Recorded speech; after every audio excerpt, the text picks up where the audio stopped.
her babies at Flo's house. But we haven't had any at the shelter, so no. With the cats, how do you let the cats interact with each other? With our cats, when the cats first come in, they have to stay in a kitty condo, which is probably about 4 foot tall. For about 2 weeks, they have to stay there to make sure that they don't bring any disease in with them. Which mainly the disease that we're quarantining for in cats is just an upper respiratory infection. Upon receiving the cats, we make sure they have all of their shots, and we do the feline leukemia test on them. But then we have to still keep them in the kitty condo for a couple of weeks to make sure they don't have a cold, which is the upper respiratory. And then after that, we are able to move them into the cat room, and it kind of depends on the cat and the amount of cats we have in the cat room at that time. But sometimes we just move the kitty condo into the cat room and let them chill out in there, just stay in their condo for a few days. And then when we feel like they've acclimated a little bit, we'll open up the door and let them come out on their own. But also we have those cats that are just raring to go, and they just want to get out and they want to be out in the room. So we don't really have very many cat squabbles. And since there are like 10 to 12 cats loose in a room, we get some hissing and a little fussing every now and then, but they usually work it out quite fast. So, when people apply for a job at Brother Wolf, do they have to have a career background in any specialized with pets, sorry, or do you guys train at Brother Wolf? Both, really. If they apply for a job, it's always nice to have had experience working with pets or to get somebody. But if we just have somebody that's young and is, maybe had pets of their own at home who feel very comfortable with pets, we do offer training on the job training. Do you are you and other workers and everything, do you have other people that kind of not volunteers, but people that just come in just to kind of be there around with them? Yeah, I mean, we do. We have people that like to just come hang with the animals, or we have friends of the employees who will come and just hang out with the animals. And so I don't know. I mean, I guess that we usually call those volunteers, though. Do you guys have any this is kind of blue, if you guys have any strange activities that you have, exciting activities, maybe a dog or cat fashion show? Dog or cat fashion show. We've actually toyed around with that idea. We haven't done that yet. No, I mean, we have dog walking events where, at Christmas time when we do the parade, we dress up the dogs and we dress up ourselves as dogs. Sometimes it's silly. So I think that's really all that we do. We do dress up the dogs for some of the events, but we don't necessarily have a fashion show. Do you, with the parade and all, do you, where are you, in the job type thing? What do you mean? What is your, main job there? What is my main job? Basically shelter manager, and I also do grooming. I'm the vice president of Brother Wolf, so I have to also oversee some different events and planning events, and I'm one of the adoption counselors, so I do a lot of adoption counseling. I actually just do a little bit of everything at the shelter. I have to do some medical intake, and when the dogs come in, if they don't have shots, I have to do that. I answer the phone. I help people carry in donations if they need it. I do just about everything, but I guess my title would probably be shelter manager. About this, your job, do you have a favorite, since you said you're all around, do you have a favorite position, or do you like them all? I think I like them all. I do. I think I like getting to do a little bit of everything. I think that's the good part. Not having to do only kennel work or only grooming or only answering the phone, but getting to do a little bit of everything makes it fun, I guess. Do you get a lot of animals, like in a week's time? Do you get a lot, or is it just kind of like a couple here and there? It depends on the week. Sometimes we do just get a couple, and then sometimes there will be some emergency somewhere or another, and we'll end up with 11 in one day. So, I mean, it really just depends on the week and it depends on our space. And if it comes down to like where we're needing to take 11 in one day, we post on Facebook, like, please, we need emergency foster homes. Please, can you please foster a dog just for a week or 2 weeks until like space opens up or we can get organized. So that's when we really like beg for foster homes, although we need foster homes all the time because that would just help us be able to help more dogs in the community if we had more foster homes for them to go to. Would you guys, about what Sarah said, would you guys have a moment in time that you had like maybe the most pets come in? Well, after our adopt-a-thon weekends, when we do at PetSmart, twice a year in May and September, we have adopt-a-thons, which we offer, or like other counties and other rescue groups will bring their pets there.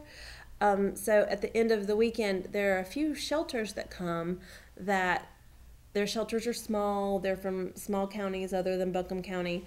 And the shelters will say if whatever dogs we take back will probably be put to sleep. So, and since we know this is going to happen, we try the week before our big events to like get extra foster homes to help out. So I think the most we've taken after one of those events is 23 dogs, but that doesn't count cats. We've probably taken 30 or 40 cats from them, and we just beg foster homes. So amazingly, it usually works out. And I do fostering at home as well, and a lot of us will say, okay, I know I already have too many dogs, but I could take one more just for another week or so, just so it doesn't have to be put to sleep. So that's like the most I think that we've gotten. We've also helped out with a few cases that animal control will get called, and they just have so many animals, and some are in really good shape and some are not in good shape, and we try to help out in that situation. If a person has 30 dogs, and I don't know, it's sad that they might all be euthanized, but that's when they call us and say, look, can you help with these animals? And we really try to help with those animals, call up every spare foster we can find.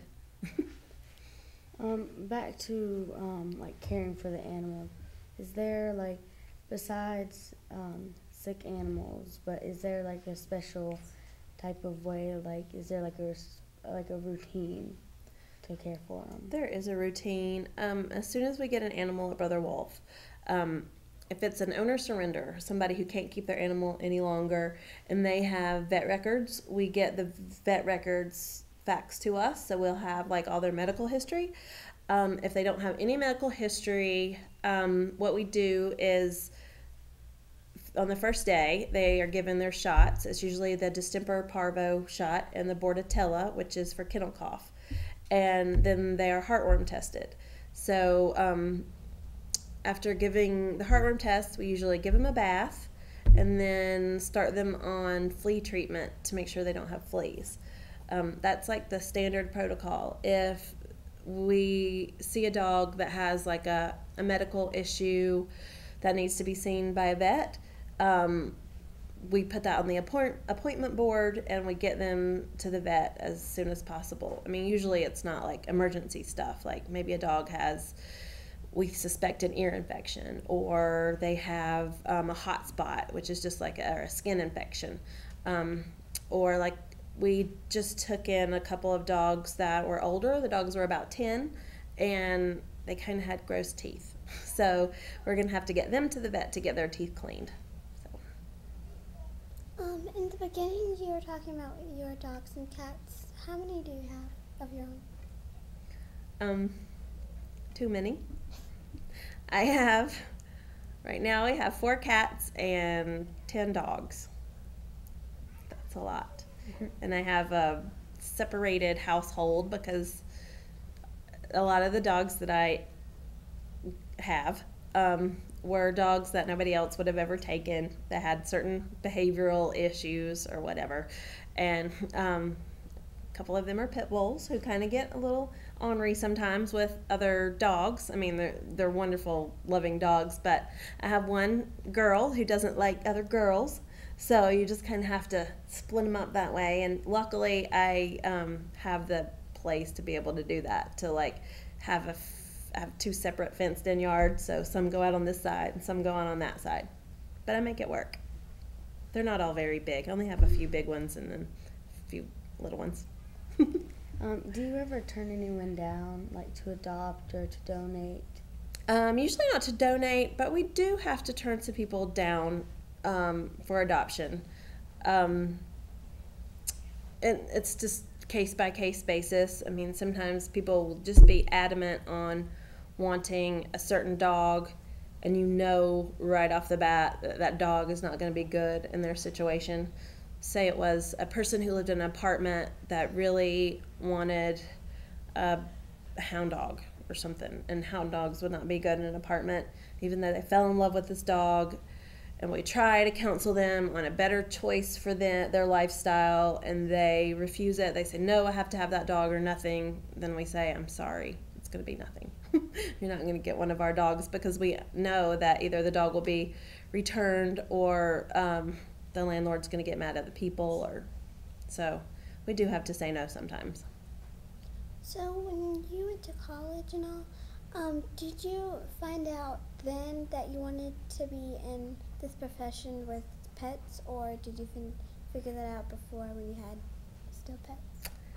I thought that I always wanted to work with pets, but I didn't really know in what capacity. And when I was actually finishing up college, which wasn't in a pet-related degree, that's when I started working in the pet field doing grooming. And it kind of evolved from there. So I just stayed along in the pet field even after I graduated college. So I think college was very important for me. You learn so much about just life and everything in college. But I just didn't stay with my major. I just kind of leaned towards more animal stuff.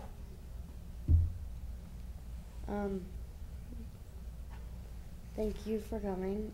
This is all the time.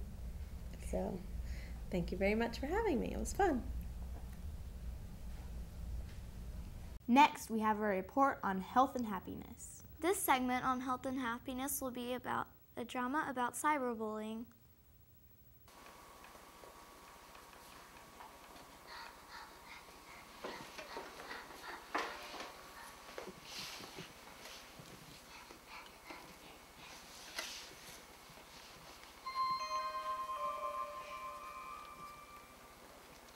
Oh my gosh.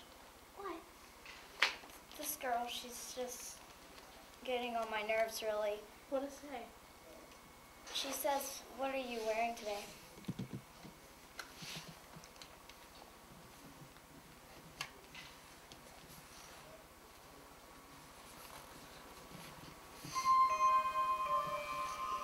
Is that her again? Yeah. What does it say this time? You look like you went through a Halloween paint job? Do you even know this girl?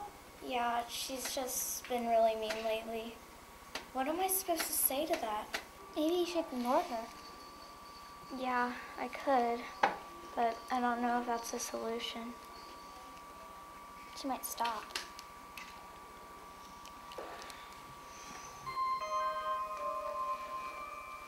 Is that her again? Yeah. Are you even friends with her? No, I don't want to talk about it. Does she do this all the time? She says, "Well, you look really ugly and you're a nerd and dork."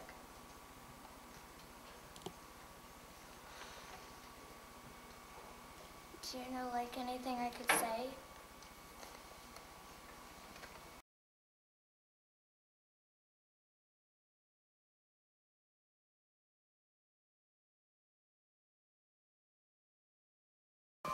This is terrible. She says, "Are you a first grader? Where do you get your comebacks?"